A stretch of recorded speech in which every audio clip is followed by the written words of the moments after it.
Good afternoon, everyone, and welcome to the Nepean Redevelopment All-Staff Update for June 2026. I'd just like to start with the acknowledgement of country. Just to acknowledge that Nepean Redevelopment recognises the traditional custodians of the land on which the project stands, and we pay respects to the Darug, Gundungurra and Wiradjuri people as the traditional custodians of the land covered by the Nepean Blue Mountains Local Health District. We pay our respects to the elders past and present and extend that respect to all Aboriginal and Torres Strait Islander peoples here today. For those who don't know me, my name's Paul Isaac. I'm acting as the Director of Planning and Redevelopment for the LHD. Online is Zena Wilson, who is the Operational Commissioning Manager for the redevelopment project from the district, and Graham Pearson, who is a Project Coordinator from Health Infrastructure. I'd just like to start by reminding people of the Stage 2 project and what services are within Stage 2. Here's a graphic that shows the outline of the new Stage 2 tower. Apart from what you see on screen, I'll quickly go through it in a moment, but just to let you know, there is on level 0, there's some back of house services that aren't on the graphic today. But just to let you know that there's a new kitchen, some end of trip facilities and waste management services that will be part of the support areas for the new Stage 2 tower. On level 1, of course, you've got the main entrance. On the left-hand side of the lower left-hand side of the slide, you can see there's a staff dining room, there's an Aboriginal family area, there's a 24-bay transit lounge, there's a new education and training service. Moving up to level 2, we have medical imaging, adjacent to molecular imaging. Retail, there'll be some retail areas, which is part of the linkway and access to P1 car park and access back into the existing facilities. There's also a clinical support area. Level 3 is interventional radiology and clinical support. Level 4, again, clinical support and plant areas, largely that's servicing the floors below. Level 5 is intensive care. Level 6, we have a warm shell space for a renal inpatient unit, an in-centre hemodialysis unit, a clinical support area, and a paediatric inpatient unit. On level 7, there is a palliative care unit. And just a reminder that throughout the tower, there are also areas of expansion space for future service expansion, subject to funding and so forth, on some of the various levels. In the background, you can see Building A, but of course, when you walk in through the main entrance for members of the public and for staff, in fact, Stage 1 and Stage 2 becomes Building A in total because it's a seamless connection between both of those structures. We're in an exciting phase where the end is in sight and we're nearing certainly on the home run for completion of Stage 2. As we stand for June 2026, the artwork's starting to be installed. Next month, we're expecting the interior finishes and the landscaping to be completed. Moving towards September, we're looking at construction to be completed and handover of the new facility to the district. That allows us a period of commissioning between October and November. In November, I'm hoping that we're able to we'll have the main entrance open for public, and this will be non-clinical areas. We'll also have a public open day. I should have just mentioned that before we open the doors in probably late October, early November, and early 2027, the clinical services will be open in stages, starting after the holiday period, but early in 2027, and certainly by mid-2027, all the services of Building A will be open. I'd just now like to hand over to Graham to provide an update of construction progress. Thank you, Paul. For those of you who have been following the regular construction updates, you'll know that we're applying the final touches to the building, with now the major internal works now being largely complete. The focus is now shifted towards the more patient and visitor-centred aspects of the facility, those being the installation of artworks, the landscaping, and the painting. The new building certainly sets the bar high on the wow factor, with a 3-storey atrium welcoming visitors into the hospital. You instantly get the sense of grandeur upon arrival of the large space, complemented by an assortment of artworks, including the recently installed hanging sculpture, Blue Haze by Louise Zhang. This pivotal space acts as a grand central for the hospital, allowing everyone to navigate to all areas of the existing campus through internal link corridors and courtyards. Also on level 1, we have the transit lounge, which will deliver 24 bays, which will enhance flow across the district. This area will help to receive and discharge patients. Also on level one is quite busy. We have the education, training and simulation service. So this will provide modern facilities for large-scale clinical orientation as well as staff training sessions. Also on level one, we have the staff dining area. This is conveniently located next to the main entry and the new retail options that will be provided as part of the new build. As we move into Tower Building 1, we will also have the nuclear medicine department. And then up on level 4, we are treated to clinical support areas. These areas help to provide our clinical teams with an area to go back to complete their admin duties. Up on level 5, we have ICU. As part of the new build, ICU will be delivered in 3 bays, each bay a replica of the last. This will provide a new facility for our teams to work in for those patients who require the very highest level of care. On level 6, we have our renal in-center hemodialysis. So this area will provide dialysis care to our patients and is treated to modern facilities with home-like amenities that help to blend that care. The crown and jewel of our facility is level 7, palliative care. Patients who undergo care in this area will be treated to the natural elements of our surrounding environment, as well as some home-like features. Paul, would you like to talk more to the home-like amenity? Yeah, no, I think this just picks up on the model of care, and I know there's been a lot of thought and commitment from the stakeholders being involved with this and some of the consumers as well. And on the left-hand side, you can see this is a family room as part of the entry into the new public care unit. Again, some of the softening of the wood and the home-like features. On the top right-hand side is the new, as part of that larger space, there is a dining area, which opens up in the bottom image. You can see in the distance is the staff station, which then leads into the inpatient area. So very communal space for family members, for staff to interact as part of the new public care unit and the model of care. Really quite a different feel to the rest of the IDUs. No, it's lovely. Yeah, no, we're very proud of this. Okay, on Barbara Avenue, I think people will be familiar with the works, the current construction works that has been underway for quite some months along the Barbara Avenue between the public LHD space and the private. The works here connect the new front entrance they're almost complete with activity along this space that are gradually will be reduced in coming weeks. So just a reminder to take care when you're using the area and follow directions. And just to remind everyone that it remains a shared zone for pedestrians and vehicles at this point in time. But as I mentioned, that work will reduce in coming weeks. And also to note that there is some, as people will recall previously along this zone, there was car spaces. Those car spaces will be handed back in coming weeks as well, so to become available to the community.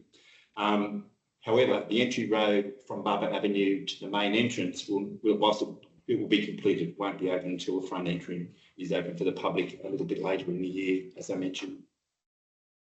The next slide showing some of the landscaping that's happening around the site, the central park, if you like, the courtyard between Building E, Building A and Building D. You can see some of the pathways, some of the palm trees being planted, creating a lovely outdoor space, not only for staff, but for public as well. And it interacts very closely with the main entrance, so people have to walk through the main entrance and then out into this green area.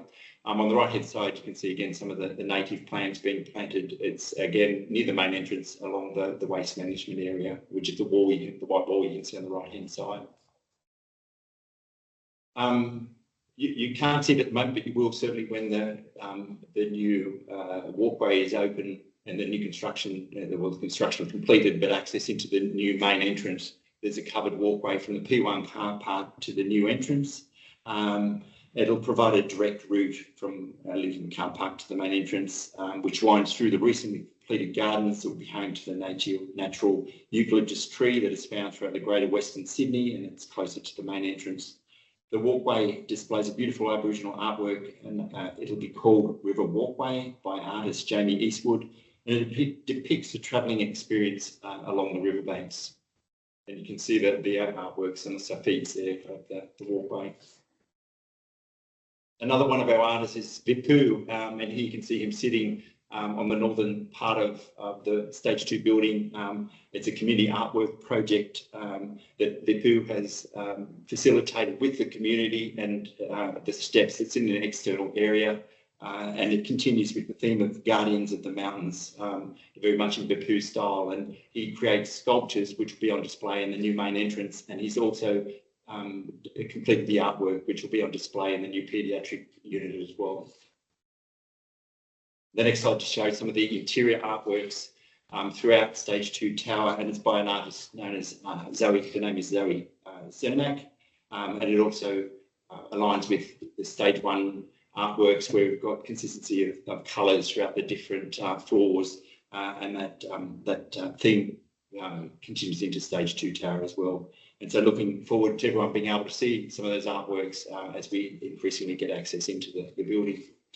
I'd now like to hand over to Zena as an operational commissioning manager to provide us an overview and update of all things commissioning. Thank you, Zena. Thank you, Paul. Well, as you have seen, we're moving very quickly now towards the finish line, and preparations are well underway to move and open our new building, which, as Paul has already mentioned, will become part of Building A. Go live scheduling has commenced. The first phase of the move is pending sign off, and the intention is to open the front of house, which is the main entrance, and all going well will occur in November.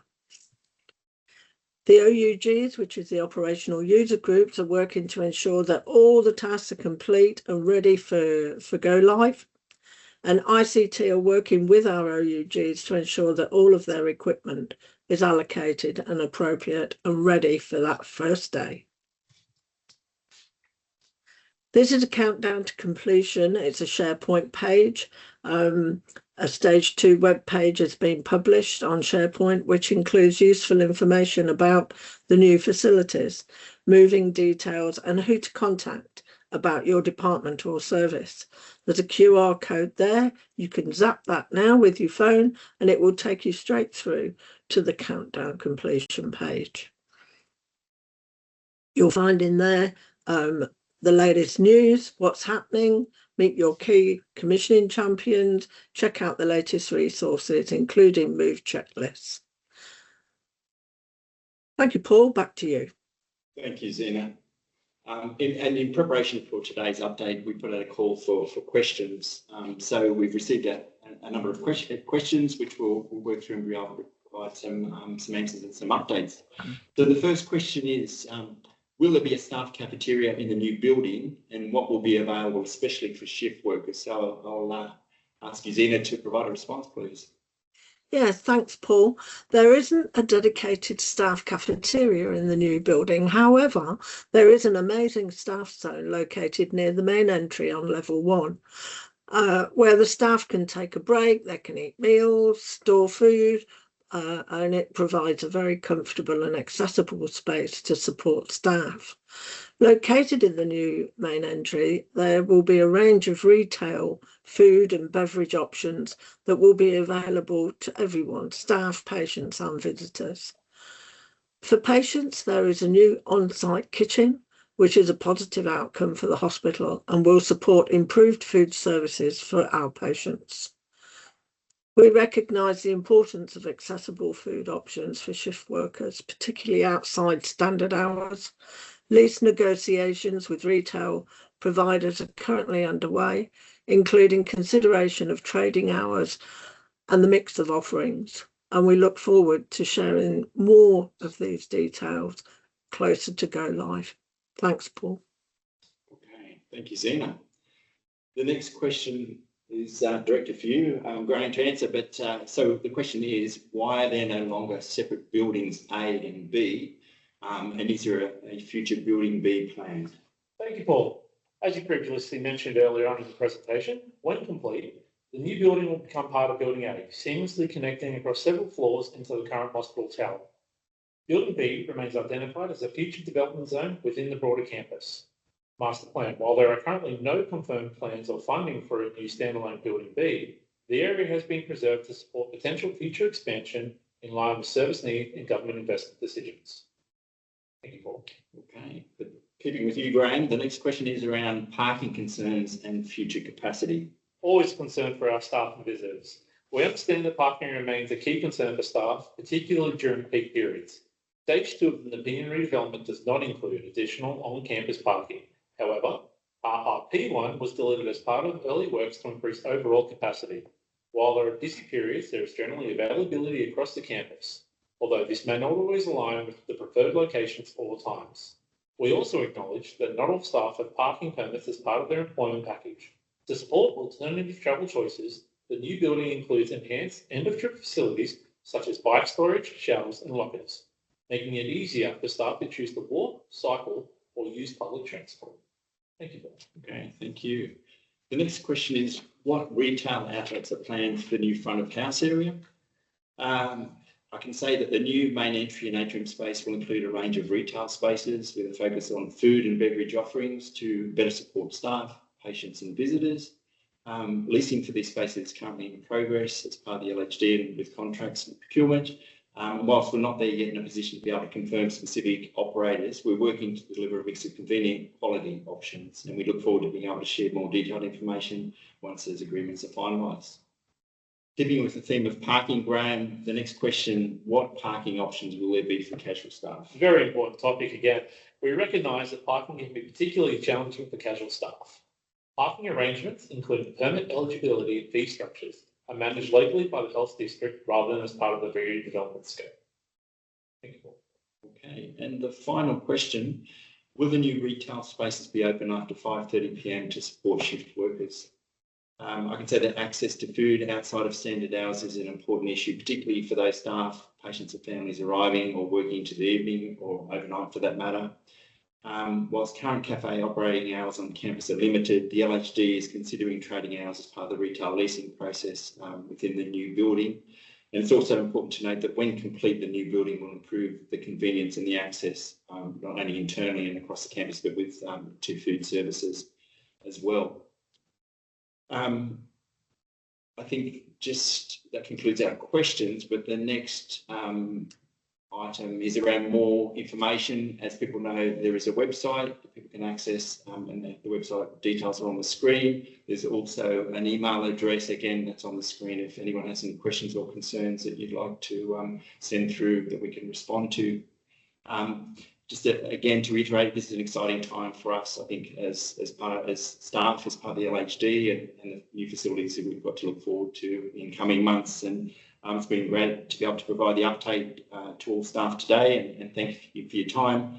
And looking forward to being able to work with those services, particularly those that are moving into or relocating into the new facility, and also just being able to open the new building up so all staff are able to see and enjoy the excitement that we're experiencing at the moment, but also as we look forward to it, to being able to open the doors to the public and to our community later in the year. So thank you all, and that concludes our update for today.